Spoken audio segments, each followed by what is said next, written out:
Oi, gente, como é que vocês estão? Tudo bem? No vídeo de hoje eu vou responder para vocês uma pergunta que muitas pessoas já me fizeram e eu acho que é um assunto que é de interesse de todo mundo que quer vir para cá para morar na Espanha.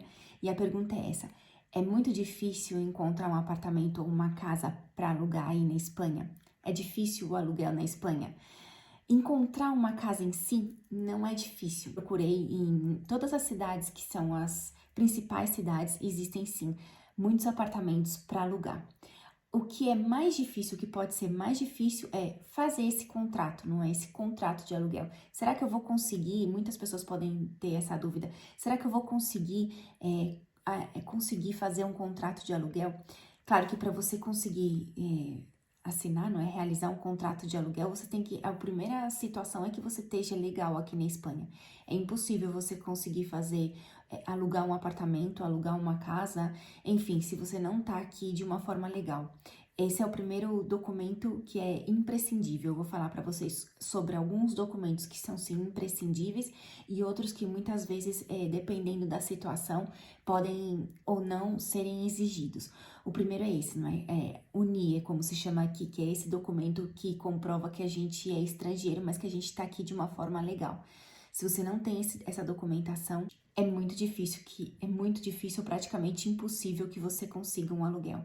A gente não pode dizer impossível. Talvez se você conheça alguma pessoa que tenha um conhecido, que tenha uma casa, aí sim até poderia alugar, mas de uma maneira geral, por a regra, não é por a lei, a pessoa para conseguir alugar aqui uma casa, um apartamento, ela tem que estar assim de uma forma legal aqui.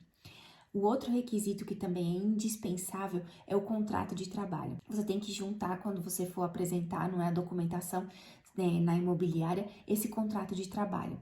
Mas muitas pessoas também podem me perguntar: ai, mas Carolina, eu não tô aí na Espanha trabalhando, eu tô com visto estudantil. Como é que eu faço? E eu quero alugar uma casa, como é que eu faço? Você tem que mostrar esse certificado de estudo. Se você apresentar esse certificado de estudo, ele substitui o contrato de trabalho. Tem muitas pessoas que estudam e trabalham. Aí, nesse caso, poderia inclusive apresentar os dois. Mas você estando aqui, não é, na Espanha, sendo com esse visto de estudante, você mostrando esse certificado estudantil, ele não teria por que não alugarem um apartamento para você. Bom, a gente já falou, não é, sobre o contrato de trabalho ou então sobre o certificado de estudos. Outra coisa que é muito imprescindível é uma fiança. Tem que ter 2 meses de fiança. Isso também é muito importante, porque a fiança é para garantir que se alguma coisa não estiver bem com o imóvel, não é, esse dinheiro que você entregou vai ser usado para as reparações e assim é como se fosse uma garantia, não é, para o proprietário, para o dono do imóvel. Por exemplo, eu vou dar um exemplo para explicar melhor para vocês. Imagina que um aluguel de um apartamento de 2 dormitórios fosse de 500 euros. Você teria que dar, logo quando assinasse o contrato, essa fiança de 1.000 euros. E esse valor, quando você terminar o contrato, não é? Imagina, você resolve mudar para outro lugar, mas terminando esse prazo, é comprovado se tá tudo certinho com o apartamento ou não. E aí eles te devolvem esse valor de 1.000 euros, no caso, não é? Se for um aluguel de 500 euros. O valor da fiança depende do valor do aluguel, que é sempre em cima do valor mensal do aluguel. Tinha me esquecido de outro item que também é indispensável. São as últimas 3 nóminas. E o que significa as últimas 3 nóminas? São os últimos 3 meses, o teu olerite, para comprovar que você, nesses últimos 3 meses, recebeu determinado valor da empresa que você trabalhava. Então, esses são os requisitos que são indispensáveis, que são os requisitos que são totalmente necessários se você quiser alugar uma casa ou um apartamento aqui na Espanha. Mas muitas pessoas também podem estarem morando aqui e serem autônomas, não é? Autônoma é como se... é que os termos, às vezes, eu me esqueço as palavras que são no Brasil que são iguais. É como se você fosse um comerciante, como se você fosse um empresário, enfim. E aí, como é que, se você não tem contrato de trabalho, não é? Se você não é um estudante, como é que, e você quer alugar um apartamento, como é que você consegue alugar? Então, aí, nesse caso, você teria que pedir para o banco um aval bancário.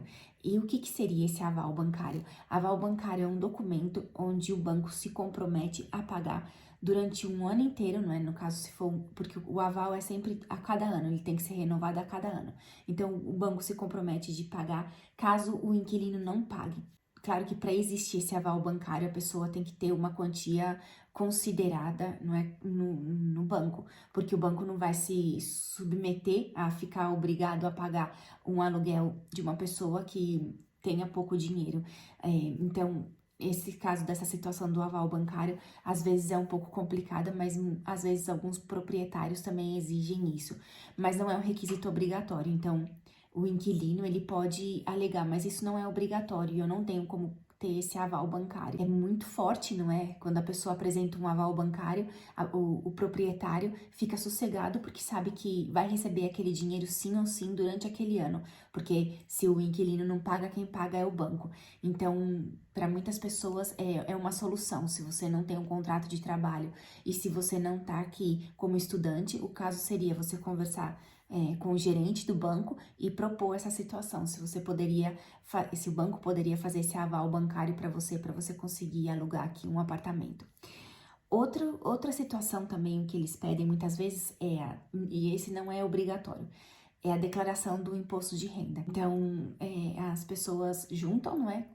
De uma vez que você tenha todos esses documentos, você entrega na agência e o responsável pela agência verifica se está tudo em ordem e aí sim é que pode ser feito esse contrato.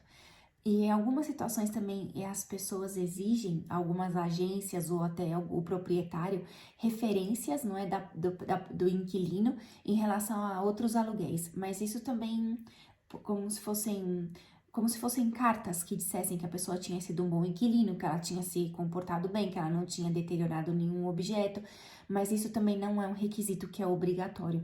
Então, a pessoa pode mencionar na hora que estiver fazendo o contrato, mas esse requisito não é obrigatório. E dependendo da situação, pode ser que as pessoas aceitem, ou inclusive, se essa for a primeira casa que você tá vindo morar de aluguel, não tem como comprovar referências, não é, ter outras referências de outros imóveis, se essa está sendo a primeira casa que você tá pagando um aluguel aqui na Espanha. Gente, esses são os requisitos que eu vi. É muito importante que vocês tenham eles todos certinhos se vocês quiserem alugar aqui um apartamento ou uma casa. E como eu digo, não é o mais importante de tudo é a pessoa estar aqui de uma forma legal, sendo como estudante ou sendo como um trabalhador, porque caso contrário a pessoa não vai conseguir alugar. Então, eu volto a dizer, é fácil sim encontrar uma casa ou encontrar um apartamento? Sim, é muito fácil. O que pode ser não tão fácil é a pessoa juntar todos esses documentos, não é? Preencher todos esses requisitos para estar tudo certinho para poder conseguir alugar aqui um apartamento na Espanha. Bom, gente, esse foi meu vídeo de hoje. Eu espero que vocês tenham gostado. Eu espero ter ajudado vocês dessa forma, mostrando esse vídeo, deixando aqui para vocês os requisitos que são necessários. E é isso. Esse foi o vídeo de hoje. E um beijinho para todo mundo. Tchau, tchau!